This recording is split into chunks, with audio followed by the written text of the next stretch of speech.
Hey, what's up guys, and welcome back to my channel. Today I want to talk about my top 5 tips for beginner photographers that will instantly make your images look a lot better. So all of the things I'm going to tell you in this video, I learned over time. I did all of these things wrong when I first started out. So let me save you guys some time so you can get straight to taking amazing pictures. Tip number 1, shoot in RAW and JPEG. If you want higher quality, you gotta shoot in RAW. So RAW images are basically unprocessed images. They contain more data compared to JPEG images that are compressed, and some of the data is lost, and that shows in the quality of the image and when you try to edit the picture afterward. You can see the difference specifically when you shoot in bad lighting conditions and then you try to fix the lighting and the colors afterwards. It's much easier to correct slightly underexposed or overexposed pictures when you shot them in RAW. So you might be wondering, if I just told you that RAW images are high quality, why I told you at the beginning to shoot in RAW and JPEG.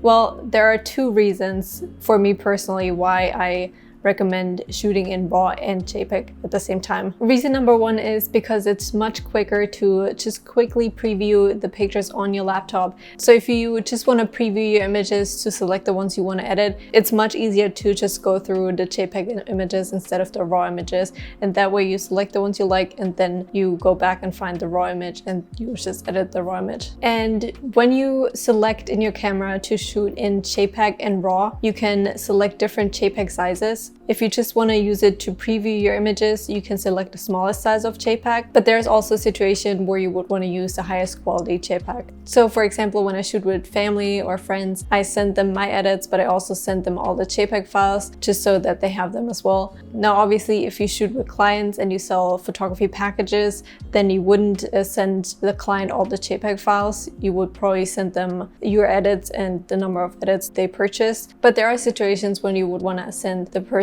all the JPEGs, and for that reason it's nice to have the RAW files so you can edit them, but also have the JPEG files, because if you have to convert all the RAW files into JPEG afterwards, that's just really time consuming, and sometimes the quality is not as good as if you had just shot in RAW and JPEG. The only downside when you shoot in RAW and JPEG is that it takes up more space, but that's why you can change the size of the JPEG. That's definitely worth it. You can always delete images afterwards and just bring an extra SD card and you'll be fine. Just be aware that it's going to take up more space. Tip number 2, shoot in manual. I know when you just get started, you just bought your first camera, it might be intimidating with all the different settings on your camera, and then you're going to have to adjust them during the shoot and you're already stressed out, and you might think it's easier to just shoot in auto mode. But let me tell you, shooting in manual makes such a huge difference. When I got my first camera, I didn't do any research. I didn't know anything about cameras. I just got my camera. I thought I can just press the button and it'll do all the work for me.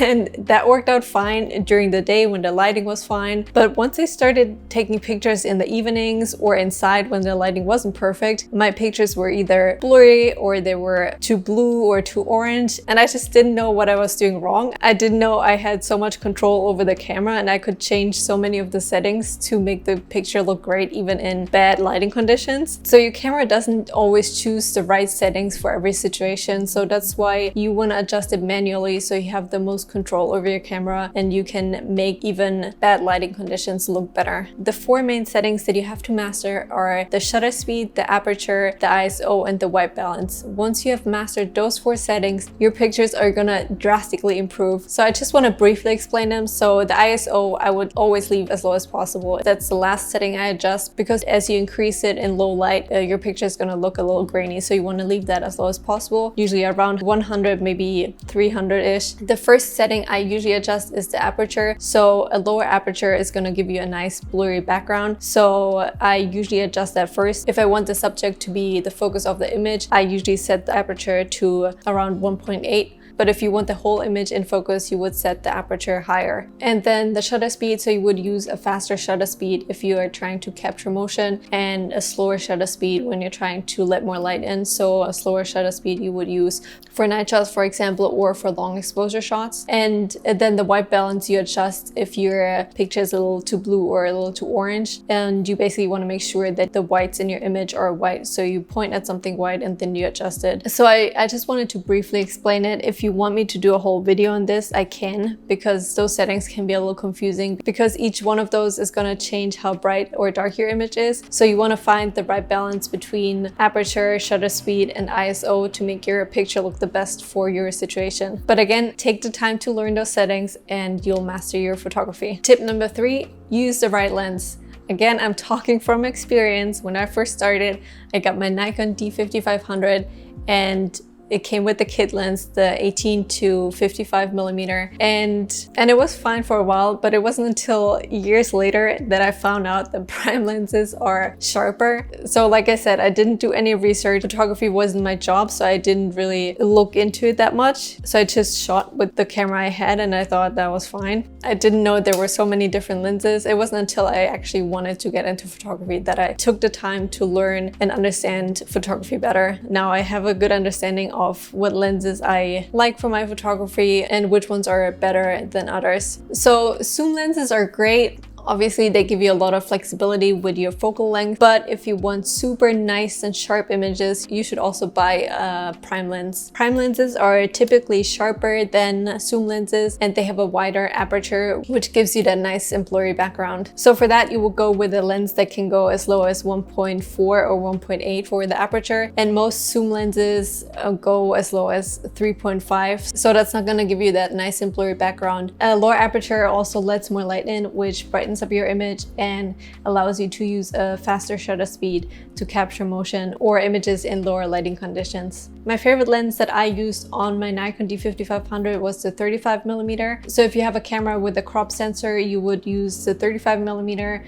And if you have a full frame camera, I love the 50 millimeter lens. Those two lenses are absolutely amazing for portrait photography, but I also use my 35 pretty much for everything. That was my main lens when I traveled. It's great for landscape photography and also portraits, so that was the lens I used most of the time. But it's always good to have a zoom lens and a prime lens. Tip number 4, plan your shoot. This includes the outfits, the location, what time of the day you want to shoot, and what kind of pictures you want to take. So when I plan a shoot, I first look for inspiration online. So I use Pinterest and I look for picture ideas, I look for posing ideas, outfit, locations, and generally what kind of picture I want to get. And then I save them usually in folders and I use them to either send to the model so she knows what to wear or what makeup to put on, or I just use them so I can go back before the shoot and look over it again. That way you have a good idea of what you want your pictures to look like, how to prepare for the shoot, and it just makes you feel a little more confident, especially if you get nervous before shoots, when you shoot with a client. It's always good to have those ideas saved. Another thing I often do is before the shoot, once we figured out the outfit and the makeup and the style of the picture, I go out and explore the area to find the right location for the shoot that goes with the outfit and the style of the picture. That way you don't have to stress out right before the shoot. You have the location set, you know what it's going to look like. And the last thing you should plan is what time of the day you shoot. So ideally you would shoot in the morning or in the evening when the sun is much lower in the sky. The lighting is going to be much softer and much more flattering. So try to shoot maybe during golden hour or in the morning, and try to avoid the harsh sun in the early afternoon. If you shoot in really harsh sunlight, oftentimes the model can open their eyes or you have those dark shadows under their eyes. So you want to make sure that you have the right lighting conditions. Tip number 5, pay attention to the composition of your shot. So next time you take a picture, don't just take a picture of a person.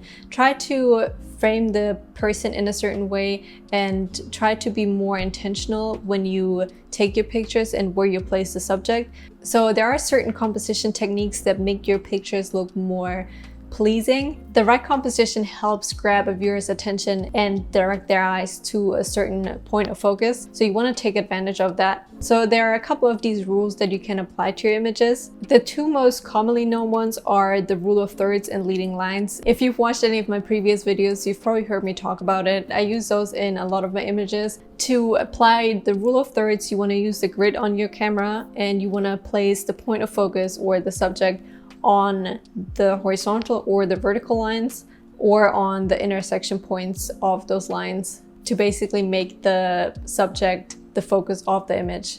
Then for leading lines, so leading lines draw the viewer's attention and guide the viewer's attention to the subject or the point of focus. So next time you're out, try finding some leading lines and place your subject at the end of the leading line. So you're basically guiding the viewer towards your subject. So there are a lot more of these little composition techniques, but I want to do a whole video on this because I want to show you guys a comparison of what it looks like if you apply them and what it looks like if you don't apply them, and basically show you what difference it makes.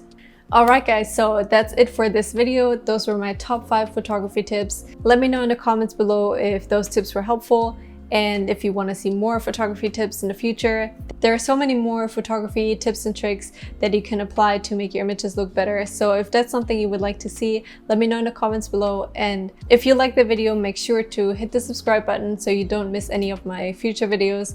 And thank you guys for watching. Bye.